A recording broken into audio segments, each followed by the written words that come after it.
तो हेलो प्यारे साथियों, आज हम करने वाले हैं 10th क्लास साइंस का जो हरियाणा बोर्ड का 20 मार्च को पेपर है उसके important MCQ multiple choice question English medium के।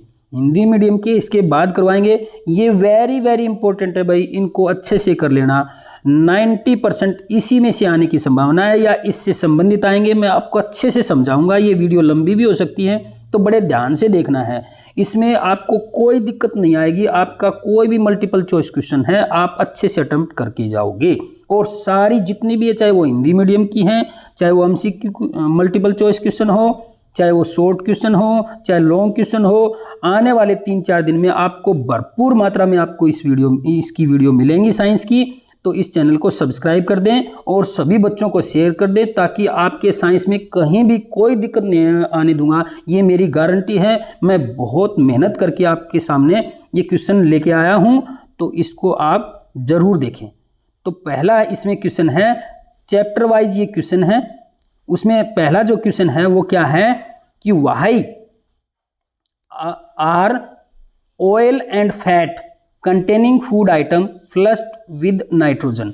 भाई ऑयल हो या फैट हो जिस फूड के अंदर, उसमें नाइट्रोजन क्यों डाली जाती है?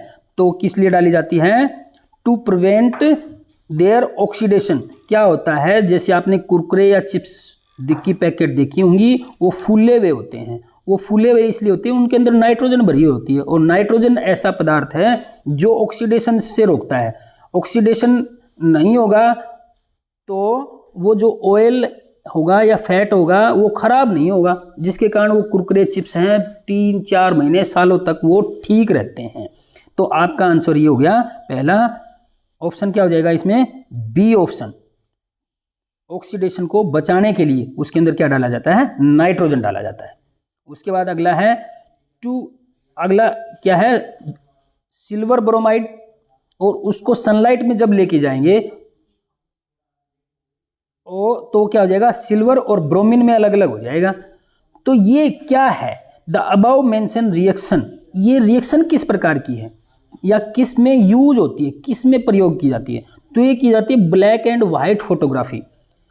पुराने समय में, आजकल तो नहीं होती, पहले ब्लैक एंड व्हाइट फोटोग्राफी होती थी। उसके अंदर एक घोल बनाया जाता है सिल्वर ब्रोमाइड का, और उसके अंदर वो फोटो, नेगेटिव फोटो होती थी, उसको डाला जाता था और फिर उसको धूप में ले जाया जाता था, जिससे सिल्वर तो वहीं उस फोटो के ऊपर नेगेटिव पर चिपका रहता था और ब्रोमीन उड़ जाता था, जिसके कारण वो अलग से ही फोटो नजर आती थी। तो इस प्रकार जो सिल्वर ब्रोमाइड का घोल है या सिल्वर ब्रोमाइड का ये जो रिएक्शन है वो किस में इस्तेमाल होती थी? ब्लैक एंड व्हाइट फोटोग्राफी में। तो आपका ये आंसर हो गया बी ऑप्शन। इसको अगर कॉन्सेप्ट से करोगे तो इस प्रकार की कोई भी आगे तो आप आराम से उसको कर सकते हो।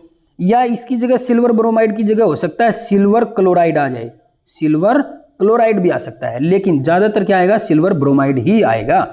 उसके बाद अगला है, which of the following is an exothermic reaction. Exothermic का मतलब होता है जिसके अंदर से कोई भी एनर्जी या हीट इवॉल्व हो, निकले, हीट निकले, तो उसे क्या कहते हैं? एक्जोथर्मिक। तो इसमें क्या कह रहा है? Thermal decomposition. थर्मल का मतलब होता है हीट के द्वारा डिकम्पोज करना, हीट दे करके। तो ये नहीं हो सकता, यहाँ पर हमने हीट के द्वारा किया है, यहाँ हीट निकली नहीं है, दी है हमने। इसी प्रकार फोटो मीन प्रकाश, प्रकाश को भी हमने डिकम्पोजिशन में प्रयोग किया है। इसी प्रकार decomposition of vegetation in compost. जो वेजिटेशन मतलब वनस्पतियां जैसे पत्तियां, घास फूस, इनको जब सड़ाते हैं ना तो उनमें से हीट निकलती है और उसको बोलते हैं कंपोस्ट। जब खाद बनाई जाती है उसका डिकम्पोजिशन होता है तो उसमें से क्या निकलती है? हीट निकलती है। तो जिसमें से हीट निकले उसे क्या कहते हैं हम? एक्जोथर्मिक। तो आपका आंसर ये ही हो गया। उसके बाद तो आप इस आंसर को अच्छे से देख लेना। उसके बाद अगला है, अगर ना समझ में आए तो कमेंट बॉक्स में जरूर लिख देना कि लेड नाइट्रेट सॉलिड को जब हम हीट करते हैं, गर्म करते हैं, तो वो लेड ऑक्साइड, नाइट्रोजन डाइऑक्साइड और ऑक्सीजन में अलग अलग हो जाता है। तो इसमें बताना है द अबोव रिएक्शन इज, ऊपर जो ये रिएक्शन है ना वो किस प्रकार की है, देखते हैं भाई। तो पहला क्या है, डिस्प्लेसमेंट रिएक्शन। नाम से है डिस्प्लेसमेंट में क्या होता है कि एक कोई भी एलिमेंट है और वो दूसरे एलिमेंट को क्या कर दे, डिस्प्लेसमेंट कर दे उसके साल्ट से। तो इसमें तो एक ही है, उसमें दो होने चाहिए, तो ये आंसर नहीं हो सकता। उसके बाद थर्मल डिकम्पोजिशन, बिल्कुल थर्म जहां शब्द लग जाए, क्या लग जाए, थर्म, THERM। थर्म का ही मतलब क्या होता है, हीट होता है बेटा, हीट। तो यहाँ पर हीट लग रही है, तो इसलिए ये किस प्रकार की रिएक्शन है, थर्मल डिकम्पोजिशन। तो आपका आंसर हो गया बी। उसके बाद अगला है the formula of slagged lime. Slagged lime क्या होता है, चूना जो होता है बुझा हुआ चूना, उसे क्या कहते हैं हम, स्लैग्ड लाइम कहते हैं। तो ये आपका ऑप्शन क्या हो जाएगा, कैल्शियम हाइड्रोक्साइड। जैसे कैल्शियम ऑक्साइड क्या होता है, क्विकलाइम होता है, कैल्शियम कार्बोनेट क्या होता है, लाइमस्टोन होता है। तो हमने बताना कौन था, स्लैग्ड लाइम। तो क्या हो जाएगा आपका आंसर, कैल्शियम हाइड्रोक्साइड। उसके बाद अगला है कि आयरन क्या है, iron oxide, Fe2O3 iron oxide plus aluminium. जब इसके अंदर जोड़ते हैं तो एल्यूमिनियम क्या करता है, ऑक्सीजन को हटा करके अपने साथ लेकर के आयरन को डिस्प्लेस कर देता है। तो क्या बन जाएगा भाई, aluminium oxide Al2O3 plus iron, iron displace हो गया भाई यहाँ पर। तो इसमें क्या बताना है, ये देखना है जरूरी। तो which of the substance is reduce का मतलब क्या होता है, कम होना, यानी कि उसके साथ से ऑक्सीजन हट जाना। तो इसमें से सब्सटेंस रिड्यूस कौन सा हो रहा है, किससे ऑक्सीजन हट रहा है, तो आयरन ऑक्साइड से क्या हो रहा है, ऑक्सीजन हट रहा है। देखो यहाँ पर आयरन के साथ क्या था, ऑक्सीजन था। थोड़ा सा इसको इधर कर लेते हैं ताकि आपको अच्छे से दिखाई दे जाए, बड़े बड़े अक्षर।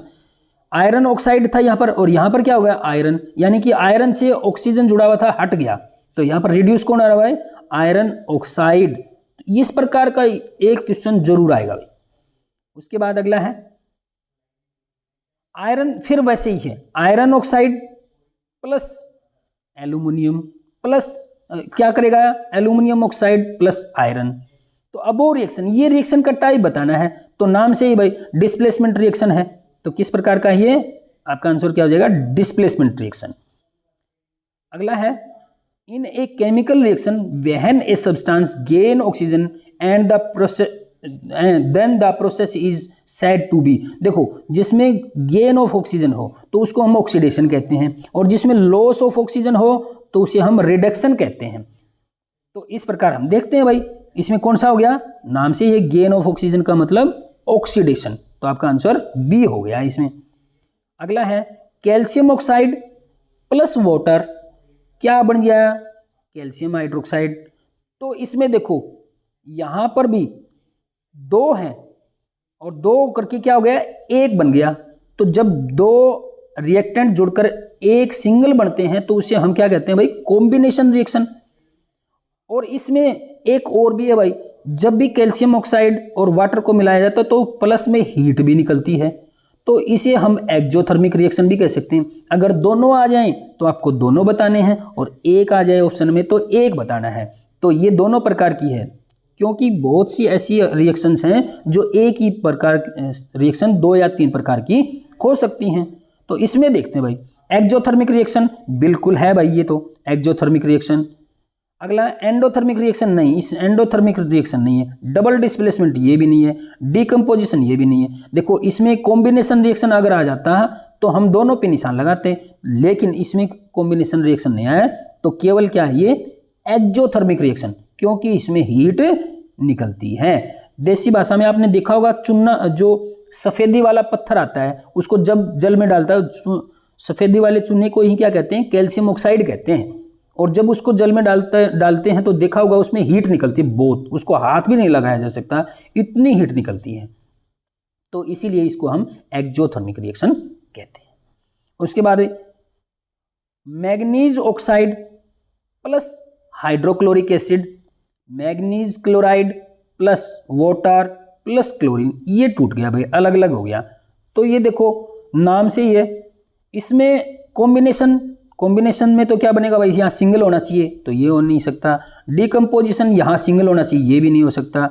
रिडॉक्स, देखो रिडॉक्स में क्या होता है, एक तरफ तो ऑक्सीजन को त्यागा जाता है, यानी कि यहाँ से तो ऑक्सीजन हट गया भाई, मैग्नीशियम ऑक्साइड, और मैग्नीशियम क्लोराइड किसके साथ जुड़ गया, वाटर के साथ, और यहाँ पर हाइड्रोजन के साथ ऑक्सीजन हट गया, तो इसको हम रिडॉक्स रिएक्शन भी कह सकते हैं, यानी कि इसके अंदर दो प्रकार की रिएक्शंस हैं।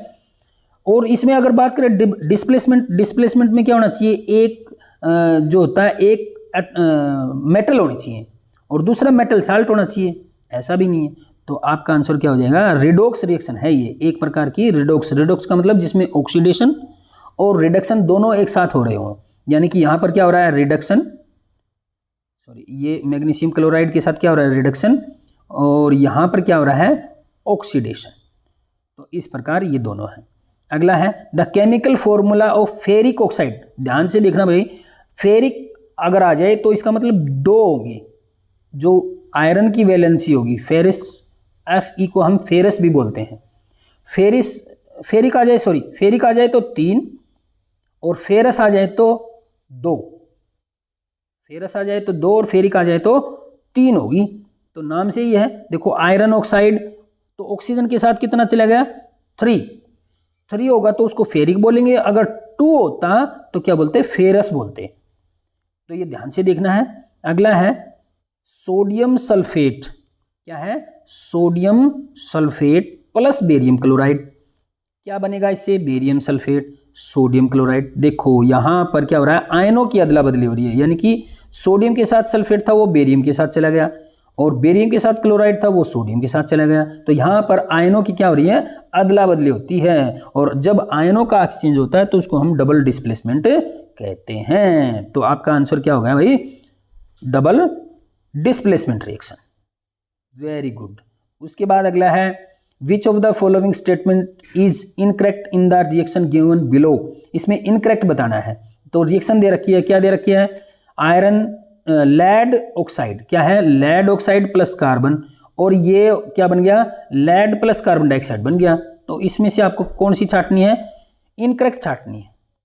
अब बात देखते हैं पहले, क्या है, लेड इज रिड्यूस, तो यहां पर देखेंगे लेड रिड्यूस हो रहा है, ये नहीं, लेड ऑक्साइड रिड्यूस हो रहा है, तो ये बात गलत है पहली भाई। उसके बाद क्या है, carbon dioxide is oxidising, oxidising का मतलब ऑक्सीजन जुड़े। देखो कार्बन डाइऑक्साइड के साथ तो ऑक्सीजन थोड़ी जुड़ रहा है, कार्बन के साथ जुड़ा है ऑक्सीजन, तो इसलिए कार्बन ऑक्सीडाइज हो रहा है। कार्बन डाइऑक्साइड के साथ तो पहले ही है, ऑक्सीजन का ऑक्साइड क्या लिखा है, ऑक्सीडाइजिंग, ऑक्सीडाइजिंग का मतलब ऑक्सीजन जुड़ना, कार्बन डाइऑक्साइड के साथ थोड़ी जुड़ रहा है, किसके साथ जुड़ रहा है, कार्बन के साथ। तो पहली बात, दूसरी बात भी क्या है, गलत है।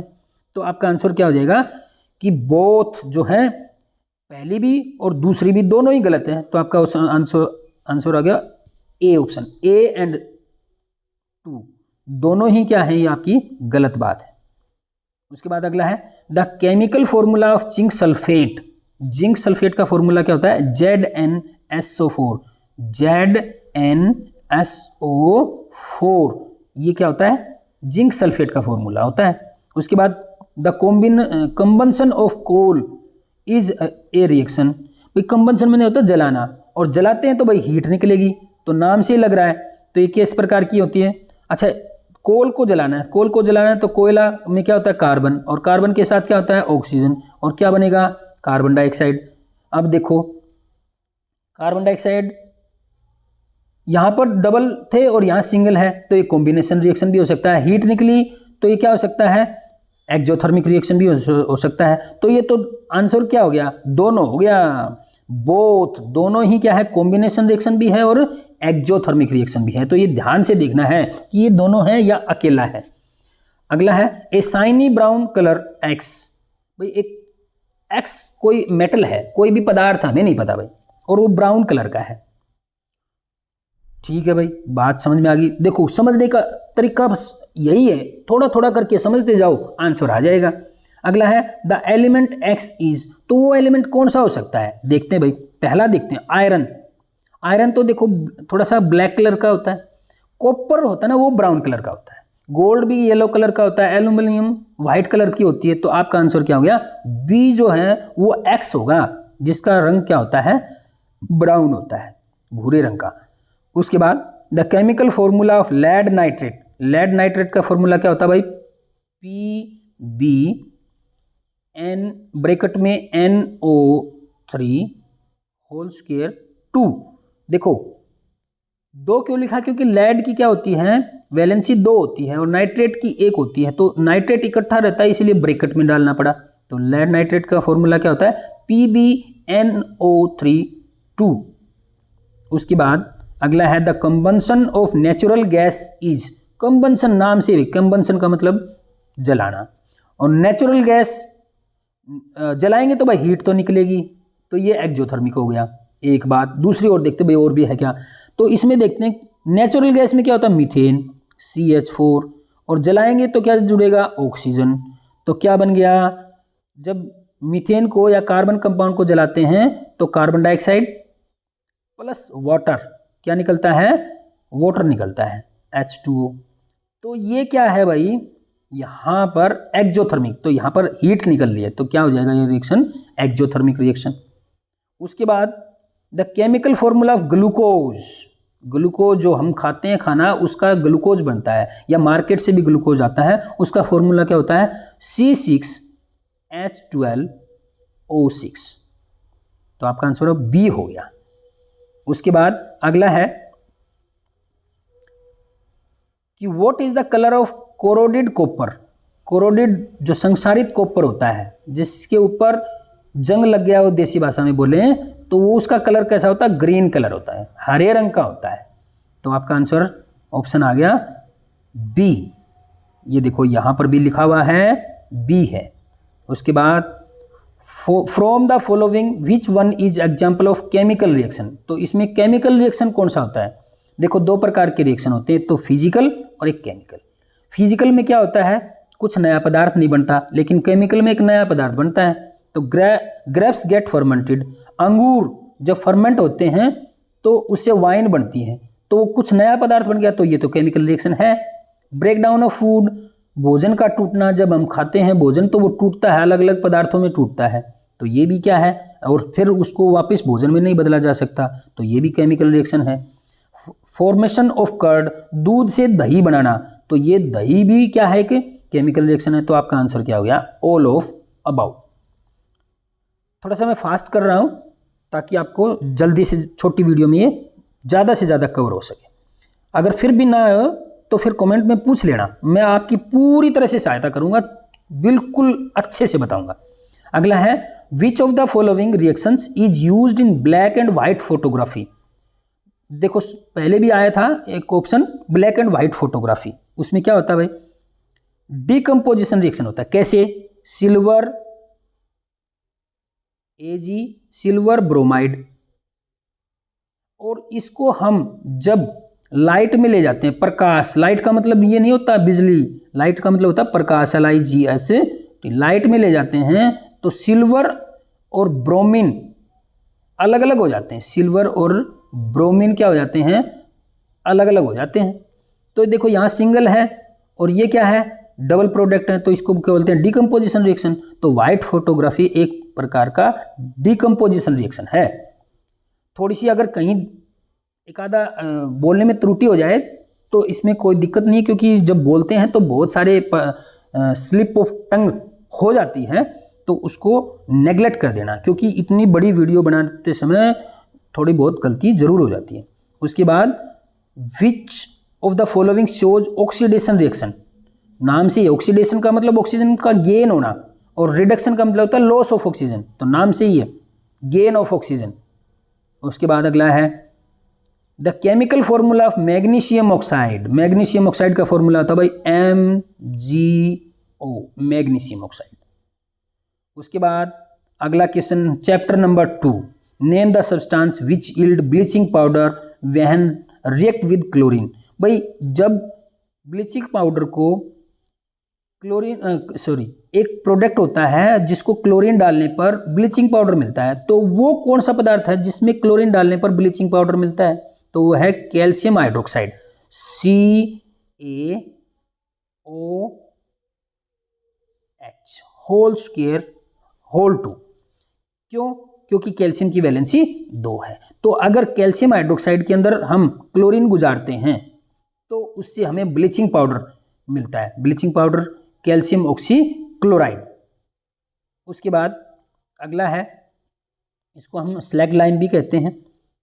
उसके बाद which sodium compound use to remove the permanent hardness of water. भाई हार्डनेस दो प्रकार का वाटर होता है, एक तो हार्ड और एक सॉफ्ट, और उस वाटर की हार्डनेस को खत्म करना है तो हम डिटर्जेंट डालते हैं, और डिटर्जेंट के अंदर एक सोडियम का कंपाउंड होता है, और वो कौन सा होता है, सोडियम कार्बोनेट डॉट 10H2O।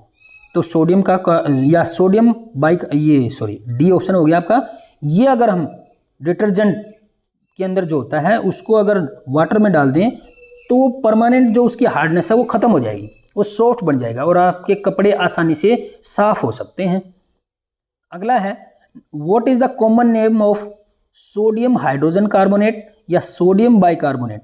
इसको क्या बोलते हैं, सोडियम हाइड्रोजन कार्बोनेट या सोडियम बाइकार्बोनेट बोलते हैं। और इसका कॉमन नेम बताना है, जो हम साधारणतः नाम इस्तेमाल करते हैं बहुत सारे, जैसे साधारण नमक है उसको हम सोडियम क्लोराइड कहते हैं। इसी प्रकार सोडियम बाइकार्बोनेट या सोडियम हाइड्रोजन कार्बोनेट को हम बेकिंग सोडा भी कहते हैं। तो आपका आंसर हो गया बेकिंग सोडा, वेरी गुड। उसके बाद which of the following types of medicines is used for treating indigestion. Indigestion अपचन, आपके पेट में जलन हो रही है तो उसको अगर ठीक करना है तो कौन सी दवाई देनी चाहिए, तो उसको हमने देनी चाहिए एंटासिड। पेट में जो दर्द होता है वो ज़्यादातर, क्योंकि पेट में क्या पैदा होता है, HCl हाइड्रोक्लोरिक एसिड, और एसिड अगर ज़्यादा हो गया तो पेट में जलन होनी शुरू हो जाएगी, आपका भोजन अच्छे से नहीं पच पाएगा। ये चाहिए भोजन पचाने के लिए, लेकिन अगर ज़्यादा हो जाए तो नुकसान कर सकता है। तो एंटासिड का मतलब होता है एसिड के विपरीत। तो हम जो दवाई इस्तेमाल करते हैं, जो मेडिसिन इस्तेमाल करते हैं, वो होती है एंटासिड, एसिड को खत्म करने के लिए। अगला है, tartaric acid is found in. Tartaric acid किस में पाया जाता है, तो किस में पाया जाता है भाई, टेमरिंड, इमली में। किस में पाया जाता है, इमली में पाया जाता है, टेमरिंड बोलते हैं भाई। टेमरिंड में टार्टेरिक एसिड पाया जाता है। देखो और भी लिख रखे हैं, जैसे विनेगर में क्या पाया जाता है, सिट्रिक एसिड। नेटल स्टिंग में क्या पाया जाता है, मिथेनोइक एसिड। टोमेटो में क्या पाया जाता है, ऑक्जेलिक एसिड। इसी प्रकार टेमरिंड में क्या पाया जाता है, टार्टेरिक एसिड। तो ये भी एक क्वेश्चन कई बार आता है। उसके बाद अगला है, अगर समझ के करोगे ना तो देखो, जैसे मैंने बताया कि विनेगर में ये होता है, तो अगर विनेगर कहा गया तो आप वो बता सकते हो। जैसे सिट्रिक एसिड है, सिट्रिक एसिड किस में पाया जाता है, लेमन। लेमन मतलब जैसा स्वाद लेमन का होता है, लेमन जैसा स्वाद किस किस में होता है भाई, जैसे ऑरेंज में होता है। स्वीट लेमन यानी कि जो आप मौसम्बी बोलते हैं, स्वीट लेमन, उसमें भी कैसा होता है, नींबू जैसा स्वाद है। तो नींबू जैसा जिसमें भी स्वाद है ना, उसमें सिट्रिक एसिड पाया जाता है, सिट्रिक एसिड। तो ये बात जरूर ध्यान रखना। और सिट्रिक एसिड आपकी सेहत के लिए बहुत अच्छा होता है। इसमें विटामिन सी जिसे बोलते हो आप, वो होता है सिट्रिक एसिड। ये क्या है, केमिकल नेम है विटामिन सी का। तो इस प्रकार आपका आंसर क्या हो गया, लेमन। अगर लेमन के अलावा ऑरेंज आ जाए तो ऑरेंज डालना है, स्वीट लेमन आ गया तो स्वीट लेमन डालना है। तो ये ध्यान रखना है कि सिट्रिक एसिड किस में पाया जाता है। ए सॉल्यूशन शोड pH 9, भाई एक सॉल्यूशन है और उसका pH कितना है, 9 है, ठीक। तो वो सॉल्यूशन कैसा होगा, देखो pH क्या होता है, 0 से लेके 14 तक होते हैं। 0, 1, 2, 3, 4, 5, 6, 7, 8, 9, 10, 11, 12, 13, 14। तो बिलो द 7 तो क्या होते हैं, एसिड, और जितने नीचे जाते जाएंगे तो वो स्ट्रॉन्ग एसिड होता जाएगा। और अबोव द 7 क्या होता है, एल्केलाइन या बेस। तो अगर हम ऊपर जाते जाएंगे तो स्ट्रॉन्ग एल्केलाइन या बेस बनता जाएगा। एल्केलाइन क्या होता है, बेस को ही हम एल्केलाइन कहते हैं, जो वाटर सोल्यूबल बेस होते हैं उसको हम एल्केलाइन कहते हैं, ठीक। तो क्या हो गया भाई, 9, 8, 9, ये तो नज़दीकी है। तो ये वीक क्या है, एल्केलाइन है। अगर और ऊपर जाएं 10, 11, 12, 13 यहाँ पर जाएंगे तो वो स्ट्रॉन्ग होता जाएगा एल्केलाइन। तो आपका आंसर क्या हो जाएगा, वीकली एल्केलाइन। तो कहाँ है, डी, वेरी गुड, ये रहा ऑप्शन आपका। उसके बाद अगला क्वेश्चन है आपका भाई, ये देखो थोड़ी सी दिक्कत आ जाती है तो इसको नेगलेक्ट कर देना, आपको क्वेश्चनों से मतलब है। तो पहला क्या है, अगला ये ऑप्शन देखो, ये रहा। उसके बाद what happen when dilute hydrochloric acid is poured on iron filing. Filing क्या होता है, जो बुरादा वगैरह होता है, जैसे आयरन के छोटे छोटे टुकड़े होते हैं, लोहे के छोटे छोटे टुकड़े, उनको फिलिंग कहते हैं, आयरन फिलिंग। तो आयरन फिलिंग नाम से, ये तो आयरन का मतलब Fe, और इस पे पावर, पावर मीन क्या होता है, डालना। क्या डाल दिया, हाइड्रोक्लोरिक एसिड HCl। तो इसको डालेंगे तो एक रिएक्शन होगी, तो क्या बन जाएगा, आयरन क्लोराइड FeCl2, और प्लस क्या हो जाएगा, हाइड्रोजन गैस निकलेगी, क्योंकि कभी भी अगर एक मेटल और एक एसिड हो तो हाइड्रोजन गैस निकलती है। तो आपका ऑप्शन क्या हो जाएगा, iron chloride plus hydrogen gas निकलेगी। तो ऑप्शन कौन सा देखते हैं इसमें, अरे पहला ही ऑप्शन है ये तो ऑप्शन क्या हो जाएगा, सॉरी डी है क्या, हाइड्रोजन गैस, नहीं सॉरी ये नहीं है ऑप्शन। देखो हाइड्रोजन हमने क्या बताया था, आयरन क्लोराइड बताया था। देखो आयरन क्लोराइड कहाँ है, आयरन साल्ट, अच्छा आयरन क्लोराइड को आयरन साल्ट भी कहते हैं, और वाटर नहीं, ये भी नहीं है। तो क्या हो जाएगा भाई, chlorine gas, iron chloride are form, नहीं भाई ये भी नहीं है। तो इसमें ऑप्शन ही गलत, हाँ अरे यही है, सॉरी हाइड्रोजन गैस, सॉरी भाई ए ऑप्शन ही है, हाइड्रोजन गैस ये बाद में दे रखे, आयरन क्लोराइड पहले दे देते तो मेरी समझ में, जैसे मैंने इसको ये समझा, बिल्कुल सही है, हाइड्रोजन गैस और आयरन क्लोराइड बनेगी, तो आपका ऑप्शन ये हो जाएगा। उसके बाद अगला, the solution react with crust egg. भाई एक सॉल्यूशन है, कोई भी सॉल्यूशन है, घोल है, और वो रिएक्ट कर रहा है किसके साथ, क्रस्ट एग। क्रस्ट एग मानी कुचला हुआ अंडा का सेल, छिलका। तो हमें पता होना चाहिए जो अंडे का छिलका होता है उसमें कैल्शियम कार्बोनेट होता है, कैल्शियम कार्बोनेट होता है। चलो ये भी पता चल गया भाई, हमें हमारे पास कैल्शियम कार्बोनेट है। गिव ए गैस, और उसमें एक, जब एक कोई चीज़ रिएक्शन कर रही है और एक गैस निकलेगी, टर्न लाइम वाटर, वो क्या कर रही है, जो लाइम वाटर है, लाइम वाटर क्या होता है भाई, कैल्शियम हाइड्रोक्साइड, उसको मिल्की कर देता है, दूध जैसा बना देता है। तो हमें यह भी पता होना चाहिए कि लाइम वाटर को दूध जैसा कौन सी गैस बनाती है, तो वो बनाती है भाई कार्बन डाइऑक्साइड गैस। तो हमें यह भी पता चल गया। तो एक साइड तो क्या है, कैल्शियम कार्बोनेट, और एक साइड है कार्बन डाइऑक्साइड, दो चीज का पता चल गया। द सॉल्यूशन कंटेन, वो सॉल्यूशन क्या होगा, तो हमें यह पता होना चाहिए कि अगर कोई भी कार्बोनेट हो, मेटल कार्बोनेट हो, कैल्शियम कार्बोनेट के अंदर क्या चीज ऐसी मिलाएं कि कार्बन डाइऑक्साइड गैस निकले, तो वो होगा एसिड भाई। कोई भी एसिड होगा, अगर एसिड होगा तो उसके अंदर कार्बन डाइऑक्साइड गैस निकलेगी। देखते हैं भाई इसमें एसिड कौन सा है। तो पहला है सोडियम क्लोराइड, ना भाई ये एसिड नहीं है। दूसरा हाइड्रोक्लोरिक एसिड, वेरी गुड, ये मिल गया, हाइड्रोक्लोरिक एसिड होगा आपका आंसर। तो उससे अगला है acetic acid is found in, acetic acid जिसको हम इथेनोइक एसिड भी कहते हैं भाई। एसिटिक एसिड किस में पाया जाता है, स्टिंगोफान, नहीं भाई इसमें क्या पाया जाता है, मिथेनोइक एसिड। नेटल स्टिंग, इसमें भी मिथेनोइक एसिड पाया जाता है। तो अगला क्या भाई, ऑरेंज, नहीं इसमें सिट्रिक एसिड पाया जाता है। तो बच गया कौन सा, विनेगर। विनेगर में क्या पाया जाता है भाई, एसिटिक एसिड या इथेनोइक एसिड। अगर ऐसा आ जाए ना इथेनोइक एसिड, तो वो भी कह सकते हैं। तो विनेगर में एसिटिक एसिड पाया जाता है।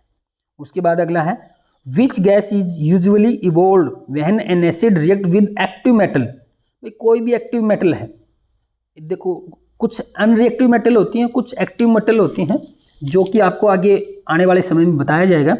तो उसमें अगर हाइड्रोक्लोरिक एसिड या कोई भी क्या है, एसिड है, कोई भी एसिड है, तो कौन सी गैस निकलती है, बताया था भाई। एक तो क्या हो, मेटल, ये जरूर से ध्यान रख लेना। अगर एक मेटल हो और एक क्या हो, एसिड हो, तो हमेशा हाइड्रोजन गैस निकलेगी। कौन सी निकलेगी भाई, हाइड्रोजन गैस निकलेगी पक्का। तो इसमें आंसर क्या हो जाएगा, बी ऑप्शन, ये रहा, शाबाश। तो हाइड्रोजन गैस मुक्त होगी। उसके बाद अगला है भाई, इसमें ऑप्शन शायद नहीं लिख रखा, आप देख लेना। What will be the pH of solution which turn red litmus blue. देखो हमें पता होना चाहिए भाई, लिटमस पेपर दो प्रकार के होते हैं, एक तो रेड होता है और एक होता है ब्लू। Blue, BLUE। जो रेड वाला होता है ना, वो तो बेस बदलता है भाई, बेस या एल्कलाइन, या क्या होता है, ब्लू वाला कौन सा होता है, एसिड वाला बदलता है। तो हमें बताना है कौन सा है, रेड को कौन सा बदलता है, जिसका पीएच मान एसिड वाला हो, और पीएच मान एसिड किसका होता है, बिलो द 7, यानी कि 7 से नीचे जिसका भी पीएच मान होगा वो रेड को नहीं बदल सकता। सॉरी, रेड को कौन बदलेगा, अबोव द 7, 7 से ऊपर वाला, यानी कि 7 से ऊपर जिसका भी होगा। देखते भाई 7 किसका है, 1 नहीं, ये भी नहीं है, 4 ये भी नहीं है, 5 ये भी नहीं है, 10 तो ये ऑप्शन हो गया। 10 वाला अगर पीएच मान किसी का है तो वो रेड लिटमस को ब्लू कर देगा। ये बाकी के क्या करेंगे, ब्लू वाले को रेड करेंगे। उसके बाद अगला है टीथ एनामल। टीथ मतलब दांत, और दांत के पार्ट, दांत का के अंदर एक जगह होती है उसको एनामल बोलते हैं, जो हार्डेस्ट पार्ट है उसको। Enamel is made up of the following compound. वो किससे बना है, तो वो बना भाई कैल्शियम फॉस्फेट से। बहुत हार्ड होता है, पूरे शरीर में सबसे हार्ड जो चीज़ होती है वो एनामल ही होती है। अगर ऐसा पूछ लिया जाए hardest substance in our body तो क्या बोलेंगे, टीथ एनामल। दांत के अंदर एक पदार्थ पाया जाता है एनामल, और वो कैल्शियम फॉस्फेट का बना है। The chemical name of slag lime. अच्छा, ये स्लैग लाइम बहुत बार आया भाई, बहुत बार आया, कैल्शियम हाइड्रोक्साइड। इसको हम बुझावा चुनना हिंदी में बोलते हैं कैल्शियम हाइड्रोक्साइड, CaOH2, ये इसका फॉर्मूला होता है। उसके बाद how many molecules of water of crystalline are found in gypsum.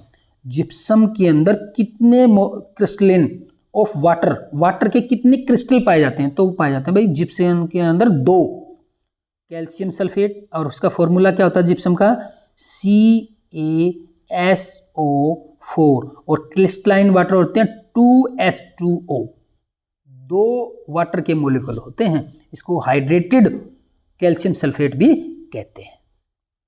उसके बाद अगला है विच acid is produced in our stomach. हमारे पेट में, स्टमक में, आमाशय में कौन सा एसिड निकलता है, तो चिर परिचित है भाई ये तो, HCl हाइड्रोक्लोरिक एसिड या hydrogen chloride.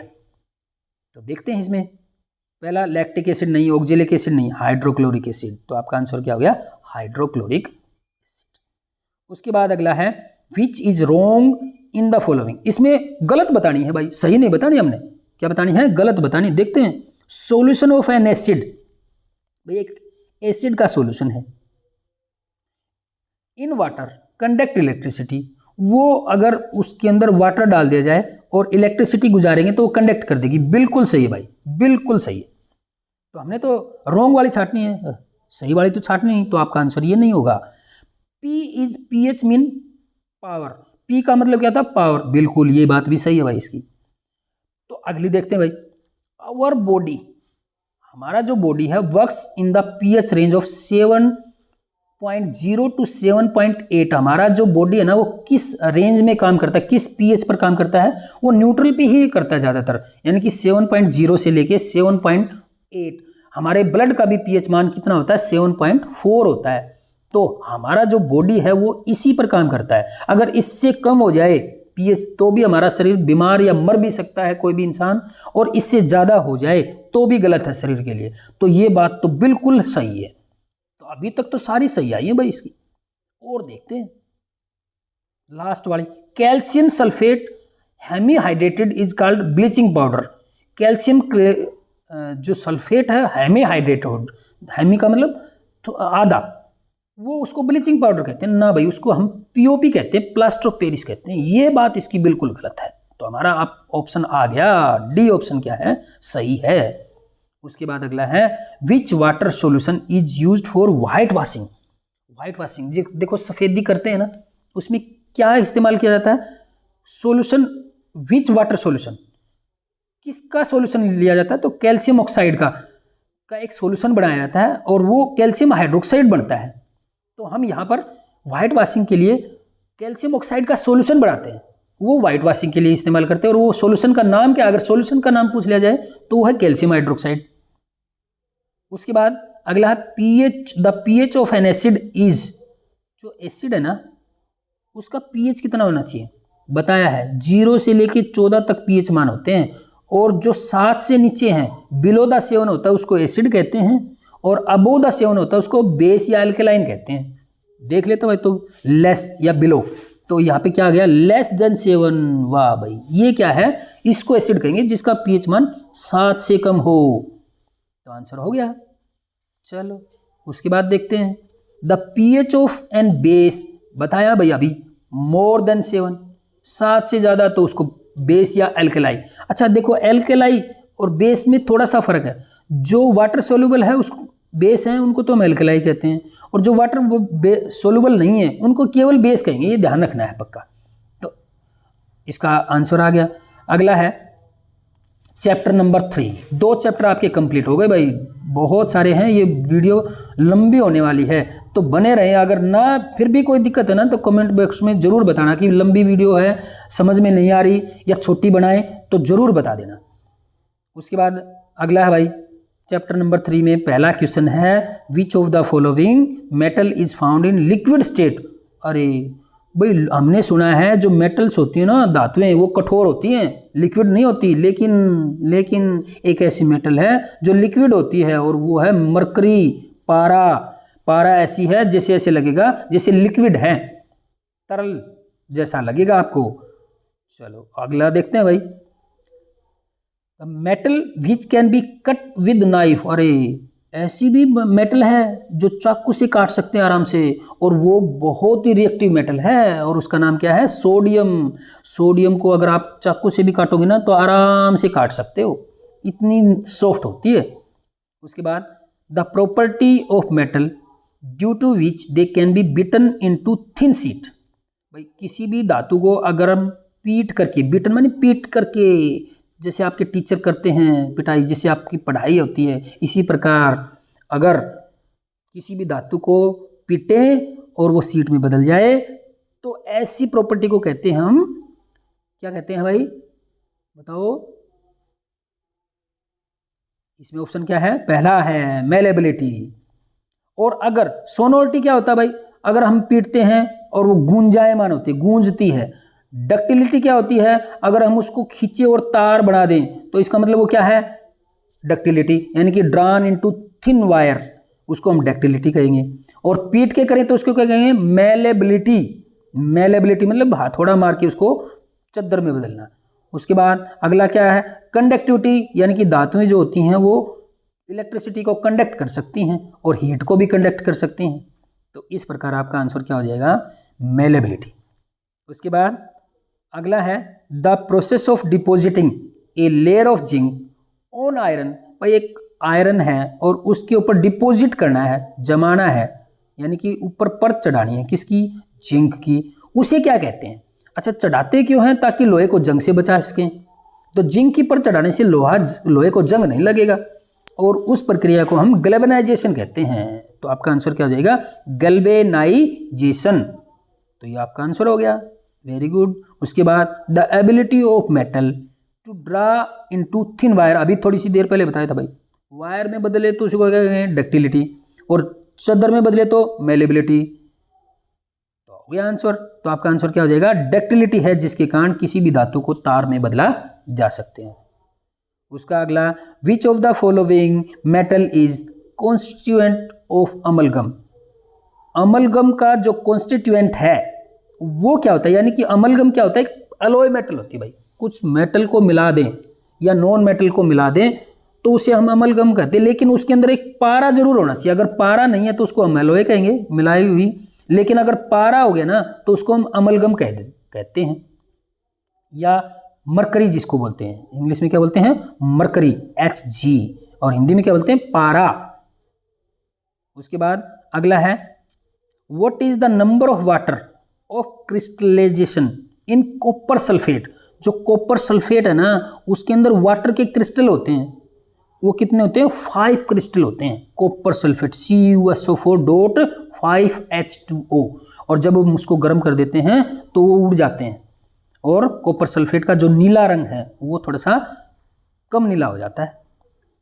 Which of the following method is suitable for an iron frying pan for rusting. भाई आयरन फ्राइंग पैन, आयरन लोहा, फ्राइंग फ्राई करने वाला, पैन तवा या पैन आता है, तो उसको हम रस्ट से बचाना है, जंग से बचाना है। तो उसके लिए कौन सा तरीका अच्छा होना चाहिए। देखो जंग से बचाने के लिए बहुत सारे तरीके हैं, जैसे अप्लाई ग्रीस, ग्रीस लगा दो ऊपर, ग्रीस लगा दोगे तो भी जंग नहीं लगेगा। लेकिन फ्राइंग पैन मतलब गर्म करोगे तो ग्रीस तो खराब कर देगा और जल जाएगा। अगला है अप्लाइंग पेंट, पेंट भी जल सकता है तो ये भी नहीं लगा सकते। हाँ, इसे जंग से बचाया जा सकता है लेकिन फ्राइंग पैन पे नहीं लगा सकते, ये ध्यान रखना, क्योंकि फ्राइंग पैन को हम गर्म करेंगे और गर्म करेंगे तो ना तो पेंट लगा सकते, ना गर्म कर सकते, ग्रीस लगा सकते। तो क्या होगा भाई, कोटिंग जिंक, जिंक चढ़ा दो, जिंक गर्म करने पर कुछ फर्क नहीं पड़ेगा। तो सबसे अच्छा तरीका फ्राइंग पैन को जंग से बचाने के लिए वो क्या होगा, apply a coating of zinc. उसके बाद ऑप्शन देखो, देखते रहना। उसके बाद है a green layer deposit on copper when it is exposed open in air it cause is. भाई एक